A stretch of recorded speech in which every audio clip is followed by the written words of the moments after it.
Indeed, thought-provoking report there from Gillian Nantumel. But let's move on. Yesterday, the Commissioner in charge of refugees and disaster preparedness in the office of the Prime Minister, Martin Owori, told Parliament's Public Accounts Committee that Uganda relies on forecasting equipment placed in the Indian and Pacific Oceans by their Chinese and European counterparts. In the studio to shed more light on this particular matter is Julius Kiprop, who is a principal meteorologist at the National Meteorological Center. Mr. Kiprop, many thanks for making time to speak to us. Thank you. Just walk us through how you would explain to a layman how you predict the weather. I tried to understand the calculations. I'm afraid I failed maths. Okay. In UNIMA, we use what we call forecasting tools. We have what we call the models, which are standard according to WMO. These models help us to analyze the weather, and we should be able to get information on elements like rainfall, wind strength, wind direction, and so on. Apart from those models, we even use what we call real analysis.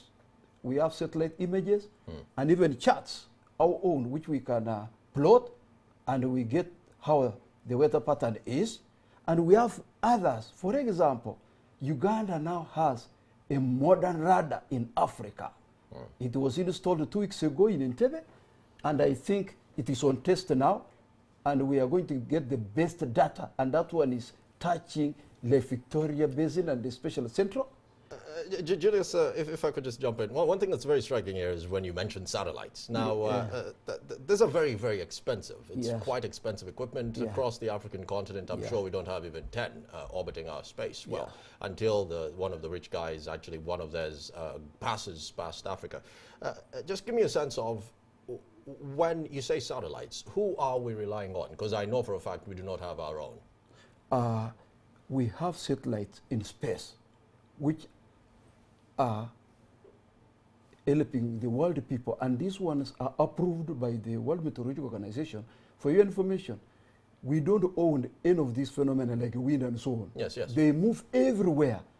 So all of us in the whole world benefit from those satellites to help us capture what is happening at a cost. Of course, this comes at a cost. At the cost? Yes, at a cost.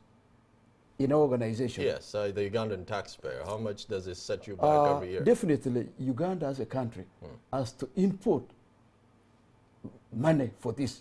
Like, for example, I was saying the radar which the government procured through UNIMA is already on test for 2 months. And we expect the best weather soon. And for your information, that radar captures the whole of Central, and already we are on process to procure the second, which will be erected in Barara, to capture the whole of Western. In 3 years, we shall be having operational radars. The third will be in Rira to capture northern Uganda and eastern Uganda. Fascinating indeed. You mentioned the models. Now, I did some digging here and there, and I understand there are 2 models. One is the European model, the other is the US model. Yes. The European model is the European Center for Medium Range Weather Forecasting. The US version is the National Weather Service's Global Forecast System. Now, which one here are we deploying? Because this is leading me to my next question. We use all. We don't depend on one model. How do you do this, though? Isn't this setting us back quite a lot, in quite the marvel? Because many countries say they use the European model versus the US model. How do you balance this two? We Ugandan scientists, what we do, we analyze using the other model. We check on another one, so that at the end, as Ugandan scientists, you produce what is good. You don't just carry everything. Fascinating. That leads me to my next question. The Commissioner in charge of refugees and disaster preparedness at the office of the Prime Minister, as I said in my introduction, Mr. Martin Owori, saying that you actually do not have the equipment and you cannot predict the weather. I'm paraphrasing here, but basically that's what he said. Actually, I, for one, from UNIMA, I was not on screen that time, but for me, I would like to state categorically that UNIMA has equipment, and that's why I'm telling you what UNIMA is doing. But this is in front of a Public Accounts Committee of Parliament, the people who voted these parliamentarians, and someone is coming on record representing the government of Uganda, making it very sure and very clear that you are oblivious to what you're doing. But I think, allow me say that UNIMA has instruments, like the ones I'm mentioning, which is using to monitor the weather in this country. So UNIMA is spot on, and it is mandated to do that. Are you going on record to say that he's oblivious to what you were saying? As I told you, I never heard what he said, but I would like to pronounce myself that UNIMA has instruments which are physically seen, and I've mentioned them. Julius. So, yes, dear. So if you want really the right data, use UNIMA. Right. Before I let you go, very, very briefly, just give me a sense of, last year you said there might be an El Nino. It did not actually happen. Did you foresee what is happening right now in the eastern part of the country, in Bulambula? Did you foresee that happening, or is your data actually off? Actually, I would like to tell you, don't worry about tomorrow. Last week on 27th and 28th, GACOF 53, 53rd, Greater Horn of Africa Climate Outlook Forum were in Dar es Salaam to come out with a regional forecast. Now, that forecast highlighted weather conditions for the equatorial and the southern region of the Greater Horn of Africa countries.